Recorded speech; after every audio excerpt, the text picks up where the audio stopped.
Hey everyone! Today we're exploring another chilling and disturbing case. If you'd like to support the channel, don't forget to hit that subscribe button and stay engaged. It really means a lot. I truly appreciate it. Now, take a deep breath and let's dive in. She was America's next Olympic sweetheart, until she vanished right before the eyes of thousands mid-race, in broad daylight. No body, no clues, no trace. But 4 years later, her father found something chained to an old buoy, and what it revealed was horrifying.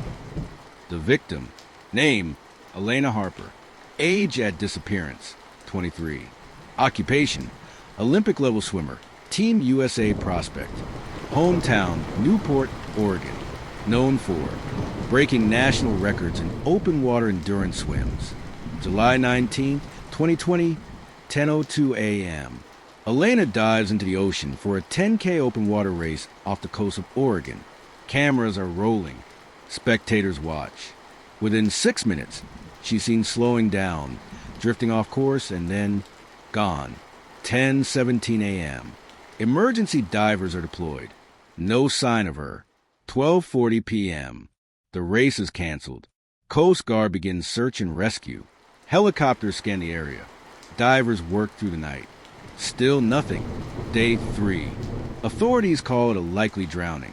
Case closed. But no body was ever found. No wetsuit. No goggles. Nothing. Elena's father, David Harper, a retired Coast Guard officer, refuses to accept the official report. She swam in worse currents than that. I taught her to survive the worst. Someone took her. He begins digging, privately, and soon the story starts to crack. Red flags. Elena changed her life insurance beneficiary just 6 weeks before the race. From her dad to her older sister, Rachel. Elena deleted all her social media accounts, blocked dozens of contacts, and told her roommate she was afraid of someone watching her. Her final journal entry read, "If something happens to me, start with my sister. She knows why." Still, no physical evidence meant no case could be reopened. Just 2 months after Elena's disappearance, Rachel Harper collects a $2 million life insurance payout. She quits her teaching job, moves to Miami, begins dating a man with known ties to offshore shell corporations, buys a $1.3 million condo in cash. When David confronts her, she cuts all contact. But then, 4 years later, David makes a chilling discovery. June 11, 2024, 6:46 a.m. David is part of a private marine salvage team inspecting long-abandoned buoys along the Oregon coastline when he notices something strange. A rusted buoy, half submerged, with a corroded chain dangling into the sea. They haul it in. Tied to the chain is a sealed waterproof satchel, wrapped in algae-covered plastic. Inside, a photograph of Elena, eyes wide, clearly bruised, holding a newspaper dated July 15, 2020, just 4 days before she vanished. A note, if you're reading this, then he didn't keep his promise. She lied. "I'm sorry, Dad." A black USB drive labeled, "For David only." David inserts the drive into his laptop. His hands tremble as the screen loads a single video file. No title, just a timestamp. He clicks play. We hear Elena's voice, barely a whisper. "If anything happens to me, start with Rachel. And don't trust anyone from the foundation, not even the coach, especially not him." Then static. David leans in as the next frame loads. A hidden camera set in a locker room. A familiar voice speaks from off-screen. And that voice belongs to someone David once called his best friend. The video opens in a dimly lit locker room. It's grainy, clearly recorded from a hidden camera. Elena sits on a bench, visibly distressed. Her lip is swollen. She glances around nervously. Off camera, a man's voice is heard. "You'll swim, you'll smile, and you'll keep your mouth shut, or your dad gets it." Elena sobs. "Why are you doing this?"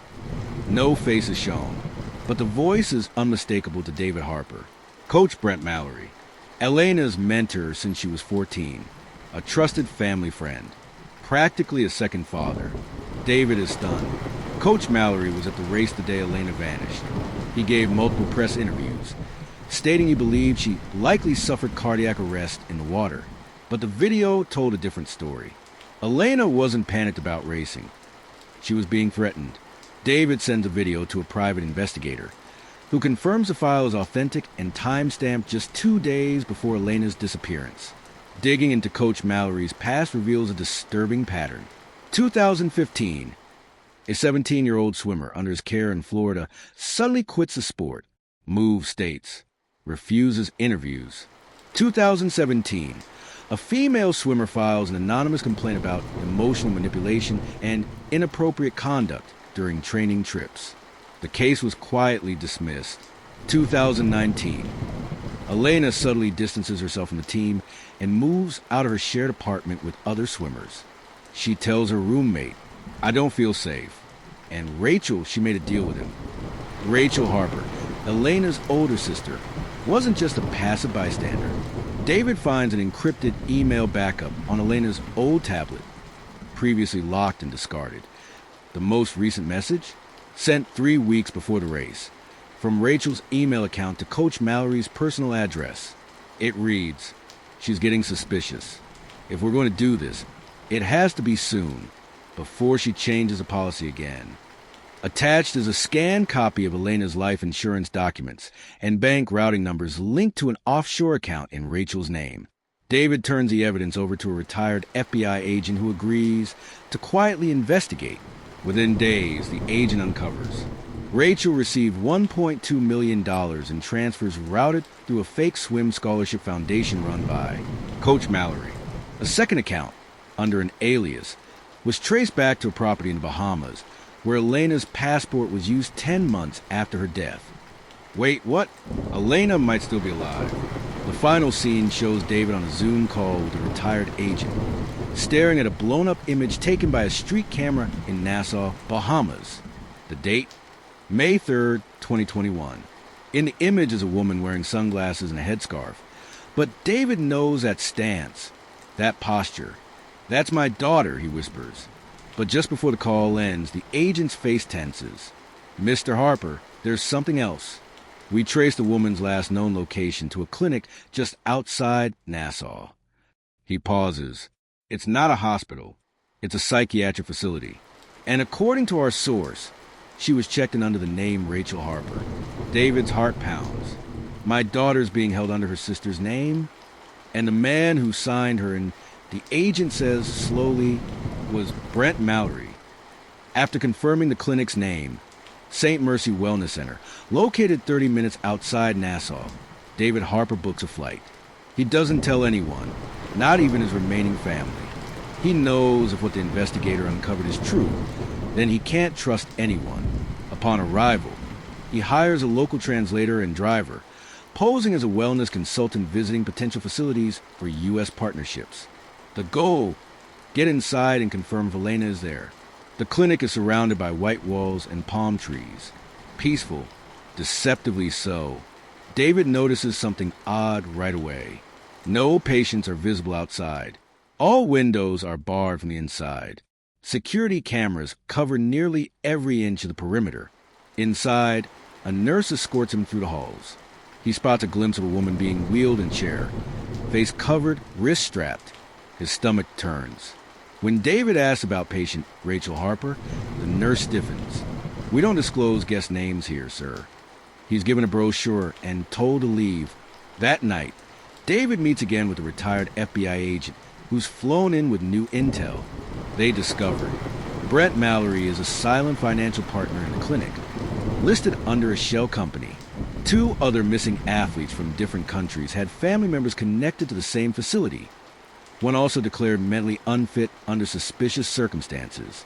The clinic specializes in indefinite mental health holds, where patients can be involuntarily treated. It declared unstable by a legal guardian. In Elena's case, that guardian is Rachel Harper. And the diagnosis?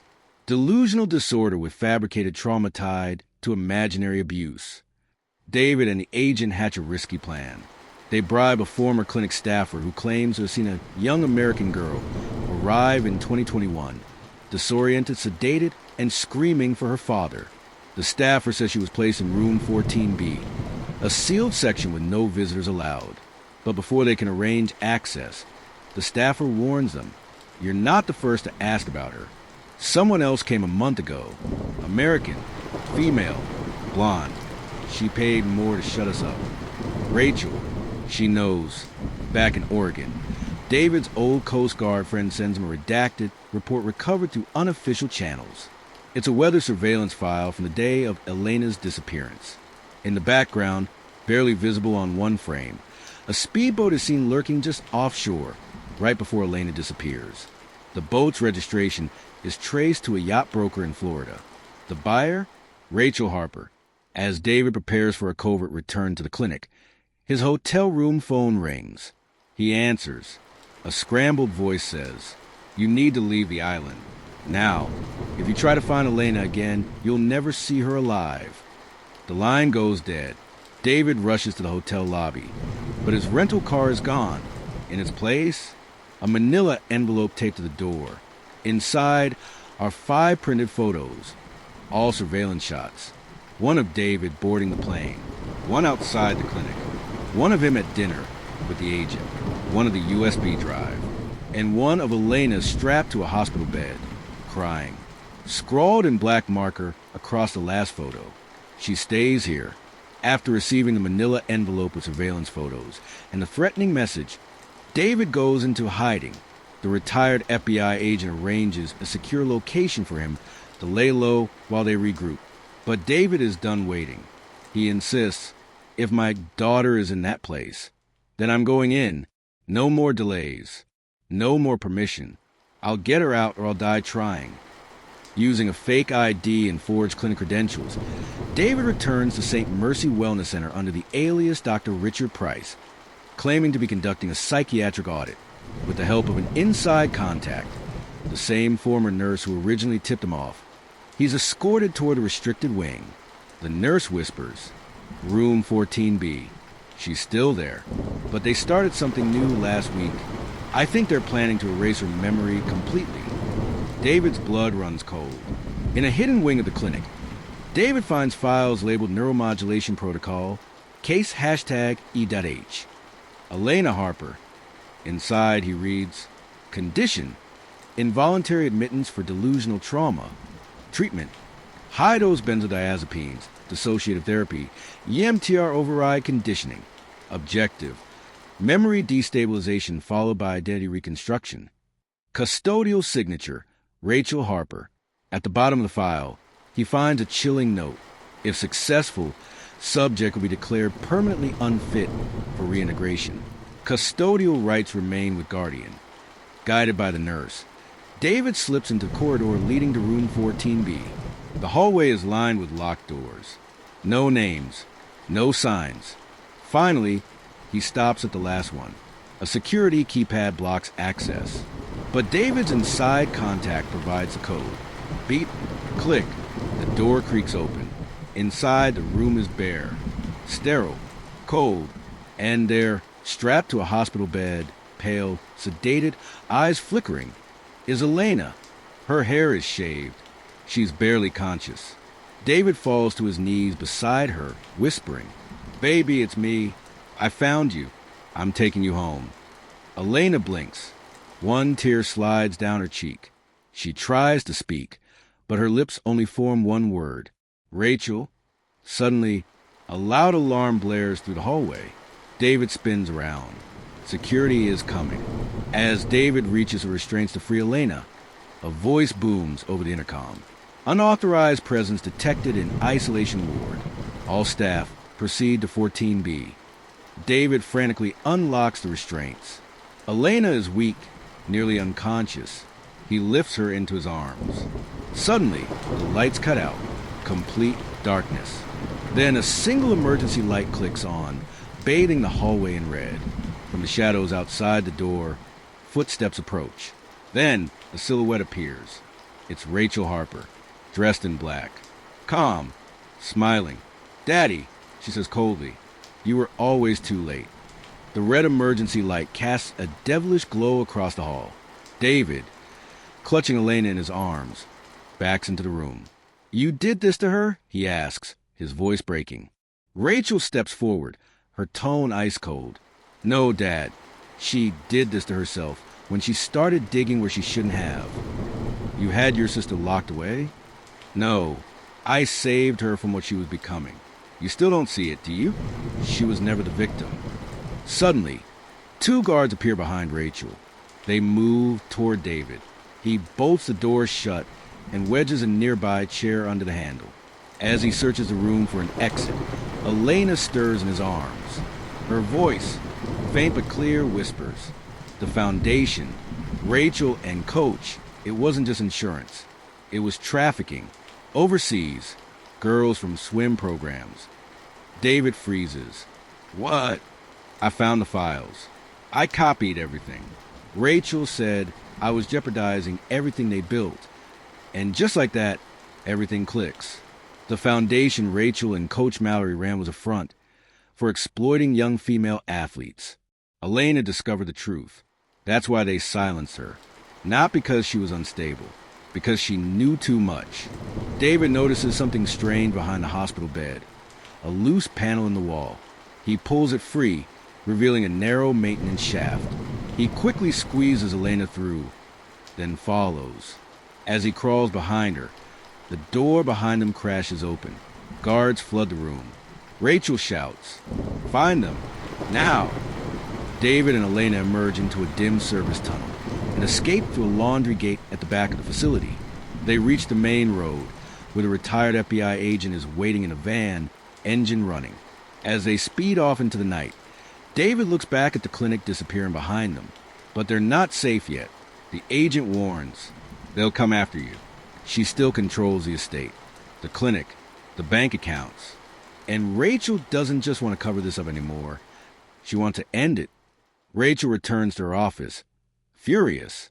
She slams her laptop open and pulls up a folder labeled "Emergency Exit." Inside is a list of names, photographs, girls from across the country, some marked recruited, some marked compromised, and 2 marked eliminated. She deletes Elena's file, then picks up her phone and calls someone. "They got her out. I need you to clean this up, whatever it takes." He has a drive.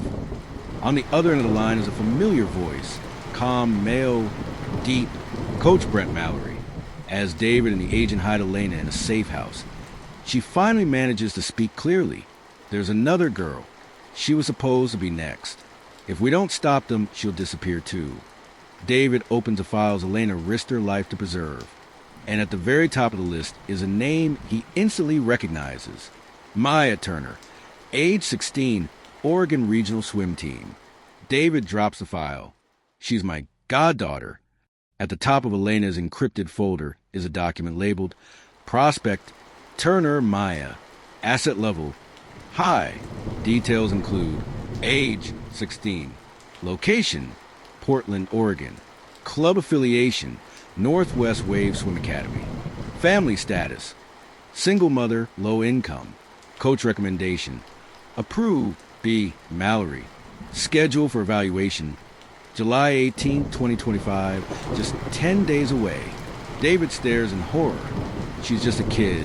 She has no idea. Maya Turner is a daughter of one of David's oldest friends and his goddaughter. Elena only met her once, but now Maya is next. David, Elena, and the retired agent make their way back to the U.S. using a charter boat and private driver through the Florida Keys, avoiding airports and facial recognition. Rachel has already frozen David's bank accounts. And the moment they land, the agent receives a warning from a DHS contact. "There's a federal warrant for your arrest, David. They're claiming you kidnapped a psychiatric patient from a private facility." Rachel's pull goes deeper than anyone thought.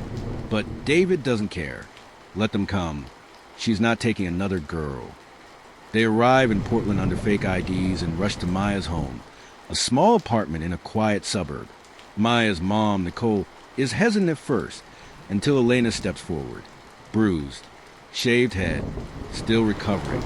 She tells her story. Nicole breaks down in tears. She just left this morning. She was heading to training camp with Coach Brent. David's eyes go cold. Where? They said it was an Olympic prep clinic in Seattle. 3-day overnight, it's just a team. No phones allowed. Meanwhile, Maya, excited and eager, boards a black van with tinted windows. Inside are 2 other girls and a woman in a crisp medical uniform. Coach Mallory sits in front, smiling, charming. We're so proud of you, Maya. You've got the kind of drive we only see once in a generation. Maya beams. She has no idea where she's really going. That night, Elena recovers enough strength to give David the password to a hidden drive inside her email.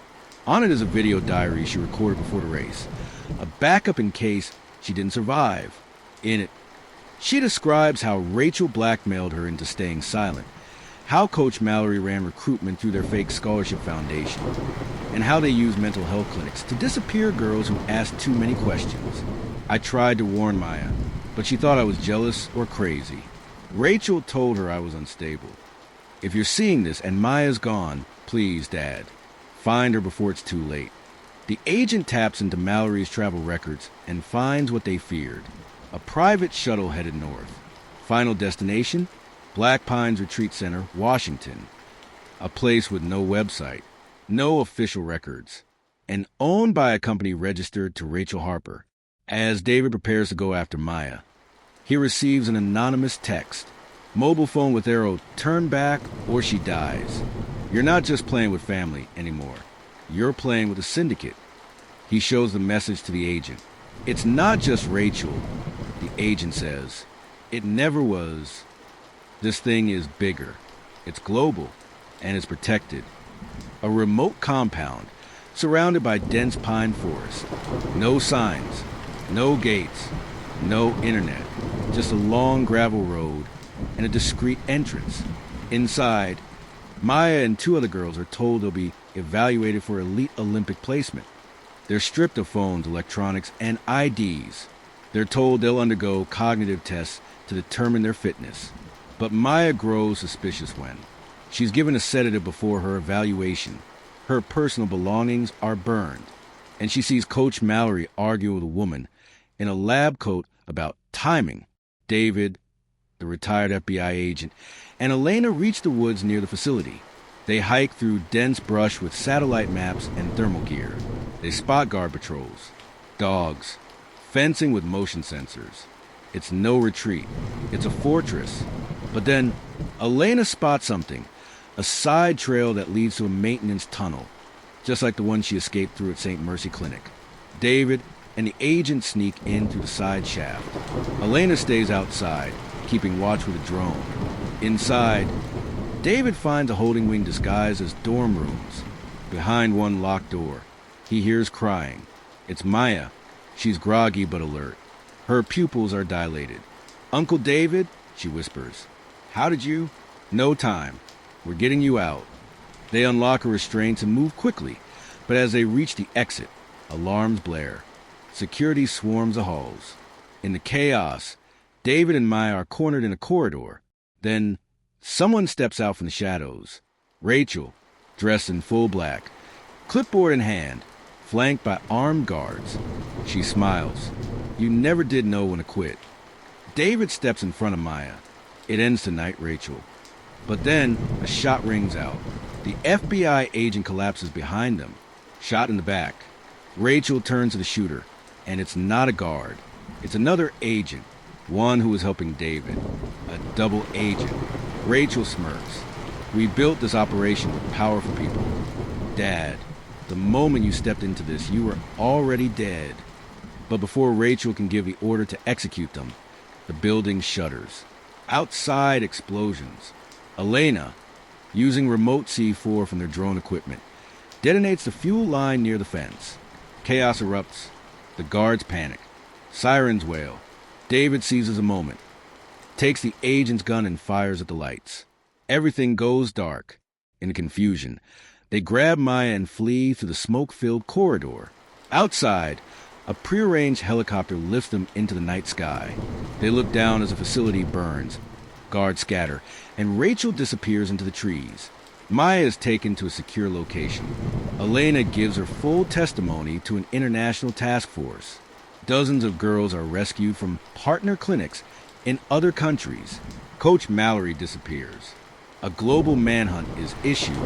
Rachel Harper's face is broadcast worldwide as a most wanted fugitive accused of human trafficking, fraud, attempted murder, conspiracy, but her body is never found.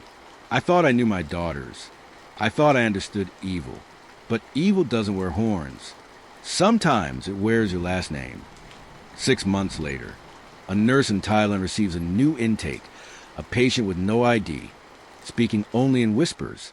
As she logs a name, she freezes. The woman says, "My name is Rachel Harper, and I need protection." What are your thoughts on this case? Share your thoughts in the comments below. And don't forget to subscribe to the channel to stay updated with more stories, where each case isn't just about crime, but also offers a lesson for life.